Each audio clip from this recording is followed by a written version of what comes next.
ಪ್ರಭು ಈ ಸಂದರ್ಭದಲ್ಲಿ ನಾವು ಭದ್ರತೆಯನ್ನು ನೋಡೋದಾದ್ರೆ ಹಗಲು ರಾತ್ರಿ ಅನ್ನೋದೇ ನೋಡ್ದೇನೆ ಉತ್ತರ ಪ್ರದೇಶ ಸರ್ಕಾರ ಆಗಿರ್ಬೋದು ಅಲ್ಲಿನ ಕೇಂದ್ರ ಸರ್ಕಾರ ಆಗಿರ್ಬೋದು ಹೇಗೆ ವ್ಯವಸ್ಥೆ ಮಾಡಿರಬಹುದು. ನಿಜ ನಿಜ ನೀತಿ ಅದೇ ನೋಡ್ತಾ ಇದ್ವಿ ಮೊನ್ನೆಯಿಂದ ನಾವು ಸುಮಾರು 15,000 ಜನ ಪೊಲೀಸರು ಅಯೋಧ್ಯೆಗಷ್ಟೇ. ರಾಮ ಮಂದಿರ ಸುತ್ತಾನೆ 3,000 ಪೊಲೀಸರು. ಅಂದ್ರೆ ಒಂದು ದೇವಸ್ಥಾನ ನಿಮ್ಗೆ 2 ಕಿಲೋಮೀಟರ್ ಸುತ್ತಲೂ 3,000 ಪೊಲೀಸರು. ಈಗ SSF ಅಂತ ಒಂದು ಪಡೆ ಇದೆ, ಕಮಾಂಡೋ ಪಡೆ. ಅದೆಷ್ಟು ತೀಕ್ಷ್ಣವಾಗಿರುತ್ತೆ ಅಂತ ಹೇಳಿದ್ರೆ AI ಟೆಕ್ನಾಲಜಿ ಕೂಡ ಬಳಸ್ತಾ ಇದ್ದಾರೆ. CRPF ಕೂಡ ಇದ್ದಾರೆ. ಯಾಕಂದ್ರೆ ಈ ಖಲಿಸ್ತಾನಿ ಉಗ್ರ ಬೆದರಿಕೆ ಹಾಕಿದ್ದ, ಇನ್ನೊಬ್ಬ ನಿನ್ನೇನೋ ಫೋನ್ ಮಾಡಿ ಹೆದರ್ಸಿದಂತೆ ಬಾಂಬ್ ಹಾಕ್ತೀನಿ, ಈ ರೀತಿ ಬೆದರಿಕೆಗಳು ಸಹಜವಾಗಿ ಬಂದೇ ಬರುತ್ತೆ ಈ ಟೈಮ್ನಲ್ಲಿ. ಹಾಗಾಗಿ ಪ್ರತಿಯೊಂದನ್ನು ಕೂಡ ಅಬ್ಸರ್ವ್ ಮಾಡ್ತಾ ಇದ್ದಾರೆ. ಡ್ರೋನ್ ಕ್ಯಾಮರಾ ಇದೆ, ಭಾರಿ ಭದ್ರತೆ ಇದೆ. ಯಾಕಂದ್ರೆ ಸೂಕ್ಷ್ಮವಾದಂತಹ ಒಂದು ವಿಚಾರ ಇದು. ಸಹಜವಾಗಿ ಈ ಹಿಂದೆ ಘಟನೆಗಳಾಗಿದ್ದಾವೆ, ಅಲ್ಲಿ ಈ ಹಿಂದೆ ಘಟನೆಗಳಾಗಿದ್ದಾವೆ, ಮತ್ತೆ ಮರುಕಳಿಸಬಾರದು ಅಂತ ಹೇಳಿ ಮೊದಲೇ ಯೋಗಿ ಆದಿತ್ಯನಾಥ್ ಗೊತ್ತಿದೆ ಎಲ್ರಿಗೂ ಯಾವ ರೀತಿ ಅಲ್ಲಿ UPಯನ್ನ ಅವರು ಆಡಳಿತ ನಡೆಸ್ತಾ ಇದ್ದಾರೆ ಅಂತ ಹೇಳಿ.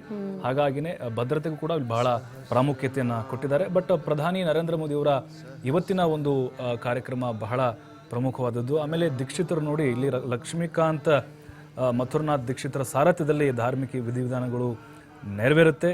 ದೀಕ್ಷಿತರೇ ಈ ವಿಚಾರವನ್ನ ಸ್ಪಷ್ಟವಾಗಿ ಹೇಳಿದ್ದಾರೆ. ಮುಖ್ಯ ಭೂಮಿಕೆಯಲ್ಲಿ ಪ್ರಧಾನಿ ನರೇಂದ್ರ ಮೋದಿಯವರು ಕಾಣಿಸಿಕೊಳ್ತಿದ್ದಾರೆ. 121 ಅರ್ಚಕರ ತಂಡ ಲಕ್ಷ್ಮೀಕಾಂತ್ ಅವರು ಮುನ್ನಡೆಸ್ತಾರೆ ಆ ಒಂದು ತಂಡವನ್ನು. ಧಾರ್ಮಿಕ ವಿಧಿವಿಧಾನಗಳು ಹೇಗಿರುತ್ತೆ ಅಂತ ಹೇಳಿದ್ರೆ ನೀವು ನೋಡ್ತಾ ಇದ್ರೆ ಗೊತ್ತಾಗುತ್ತೆ.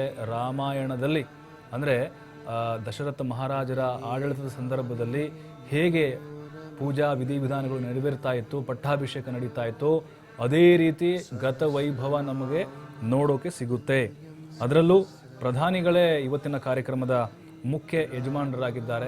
ಹಾಗಾಗಿನೇ ಗಣ್ಯಾತಿ ಗಣ್ಯರು ಕೂಡ ಈಗಾಗಲೇ ಬಂದು ಜಮಾವಣೆಗೊಂಡಿದ್ದಾರೆ.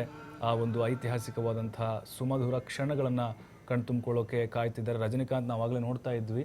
ರಜನಿಕಾಂತ್ ಅವರು ನಮ್ಗೆ ಗೊತ್ತಿರೋ ಹಾಗೆ ಅವರು ಶಿವನ ಭಕ್ತರು, ಬಟ್ ರಾಮನ ಭಕ್ತರು ಕೂಡ. ಹೌದು, ಹಿಮಾಲಯ ಪರ್ವತಕ್ಕೆ ನಿಮ್ಮ ತಪಸ್ ಎಲ್ಲ ಮಾಡಿ ಬಂದಂಥವ್ರು. ಮೋದಿಯವರು ಕೂಡ ಬಹಳ ಅತ್ಯಾಪ್ತರು. ಇಂತಹ ಕಾರ್ಯಕ್ರಮ ಅಂದರೆ ಅವರು ಬಹಳವಾಗಿ ಮುಂದಿರ್ತಾರೆ. ಆರಾಧಕರು ಕೂಡ ಹೌದವರು ಆಧ್ಯಾತ್ಮಿಕವಾಗಿ.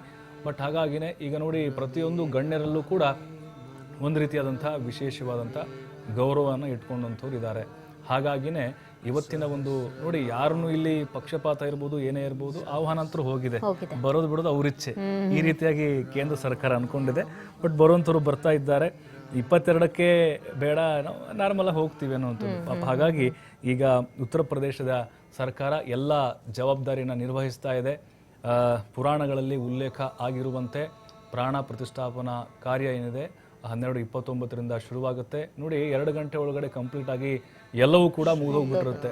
ಪ್ರಧಾನಿ ಮೋದಿ ಅವರು ಇವತ್ತು ಯಾವ ರೀತಿ ಭಾಷಣ ಮಾಡ್ತಾರೆ ಅಂತ ಬಹಳ ಕುತೂಹಲ ಇದೆ. ಯಾವ ವಿಚಾರವನ್ನು ಪ್ರಸ್ತಾಪ ಮಾಡ್ತಾರೆ ಅಂತ ಹೇಳಿ. ಯಾಕಂತ ಹೇಳಿದ್ರೆ ಇಡೀ ಕೋಟ್ಯಾನುಕೋಟಿ ಭಾರತೀಯರು ಕಾಯ್ತಾ ಇದ್ದಾರೆ ಅವರ ಸಂದೇಶಕ್ಕಾಗಿ. ಯಾಕಂತ ಹೇಳಿದ್ರೆ 11 ದಿನಗಳ ಕಠಿಣ ವ್ರತವನ್ನು ಆಚರಣೆ ಕೂಡ ಮಾಡಿದ್ದಾರೆ. ಅದರಲ್ಲೂ ರಾಮನ ಜಪತಪಗಳಾಗಿರ್ಬೋದು, ಅದರ ಜೊತೆಗೆ ಅಯೋಧ್ಯೆಯ ರಾಮ ಮಂದಿರದ ಅವರ ಒಂದು ಕನಸೇನಿತ್ತು ಅದು ಸಾಕಾರಗೊಳ್ತಾ ಇದೆ. ಬಿಗ್ ಬಿ ಅಮಿತಾಬ್ ಬಚ್ಚನ್ ಸೇರಿದಂತೆ ಅಭಿಷೇಕ್ ಬಚ್ಚನ್ ಎಲ್ಲರೂ ಕೂಡ ಈಗ ಬಂದಿದ್ದಾರೆ. ಪ್ರಧಾನಿ ಮೋದಿಯವರು ಬರೋದು ಮಾತ್ರ ಬಾಕಿ ಈಗ, ಅಂದರೆ ದೇವಸ್ಥಾನದ ಆವರಣಕ್ಕೆ.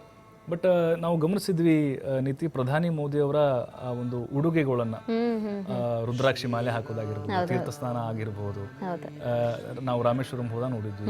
ಹಾಗೆ ಇವತ್ತು ಕೂಡ ಅವ್ರು ಯಾವ ಉಡುಗೆಯಲ್ಲಿ ಬರ್ತಾರೆ, ಎಲ್ಲಿಗೆ ಹೋಗ್ತಾರೆ ಅಲ್ಲಿಗೆ ತಕ್ಕಂತ ವೇಷಭೂಷಣಗಳು, ಅಲ್ಲಿಗೆ ಏನ್ ಫೇಮಸ್ ಇರುತ್ತೆ ಅಥವಾ ಅಲ್ಲಿನ ಸಂಪ್ರದಾಯಗಳಿಗೆ ಏನಿರುತ್ತೆ, ಅಲ್ಲಿನ ಉಡುಗೆ ತೊಡುಗೆಗಳಿಗೆ ಏನಿರುತ್ತೆ ಅದನ್ನ ಹಾಕೊಂಡ್ ಬರ್ತಾರೆ. ನೋಡಿ, ಲಕ್ಷದ್ವೀಪಕ್ಕೆ ಹೋದಾಗ್ಲೂ ಆ ಬೀಚ್ ಹತ್ರ ಎಲ್ಲ ಅದಕ್ಕೆ ಸೂಟ್ ಆಗೋ ತರದ್ದು ಹೇಗೆ ಅಟ್ರಾಕ್ಟಿವ್ ಆಗಿರ್ಬೇಕು ಆ ತರದ್ದು.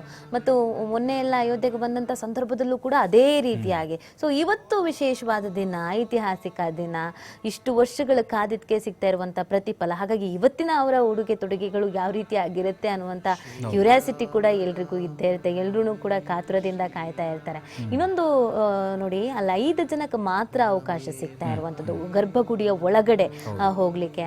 ಇವರು ನೋಡಿ, ಈಗಾಗಲೇ ಈ ಪ್ರಧಾನಿ ನರೇಂದ್ರ ಮೋದಿ ಅವರು, ಅದ್ರ ಜೊತೆಗೆ ಉತ್ತರ ಪ್ರದೇಶದ ರಾಜ್ಯಪಾಲೆ ಆನಂದಿಬೆನ್ ಪಟೇಲ್ ಅವರು, ಆಮೇಲೆ ಉತ್ತರ ಪ್ರದೇಶದ ಮುಖ್ಯಮಂತ್ರಿ ಯೋಗಿ ಆದಿತ್ಯನಾಥ್ ಅವರು, ಆಮೇಲೆ RSSನ ಮುಖ್ಯಸ್ಥರಾದಂಥ ಮೋಹನ್ ಭಾಗವತ್ ಅವರು ಮತ್ತು ಮುಖ್ಯ ಅರ್ಚಕರು ಮಾತ್ರ ಈ ಗರ್ಭಗುಡಿ ಒಳಗೆ ಅವಕಾಶ ಇರುವಂಥದ್ದು. ಅದರಲ್ಲೂ ಇವತ್ತು ಪ್ರಾಣ ಪ್ರತಿಷ್ಠಾಪನೆ ಆದ ನಂತರ 3 ಹಂತದಲ್ಲಿ ಪೂಜಾ ಕಾರ್ಯಗಳು ನಡೆಯುತ್ತಂತೆ. ಅಂದ್ರೆ 3 ತಂಡಗಳಿಂದ ಈ ಪೂಜಾ ಕಾರ್ಯಗಳನ್ನ ನೆರವೇರಿಸ್ತಾರಂತೆ. ಅಂದ್ರೆ ದಾಲ್ ಪೂಜೆ ಅಂತ ಏನೋ ಇದನ್ನ ಉಲ್ಲೇಖ ಮಾಡ್ತಾರೆ, ಅದಕ್ಕೊಂದು ಹಿನ್ನೆಲೆ ಇದೆ ಅನ್ನೋದನ್ನ ಕೂಡ ಹೇಳಲಾಗತ್ತೆ.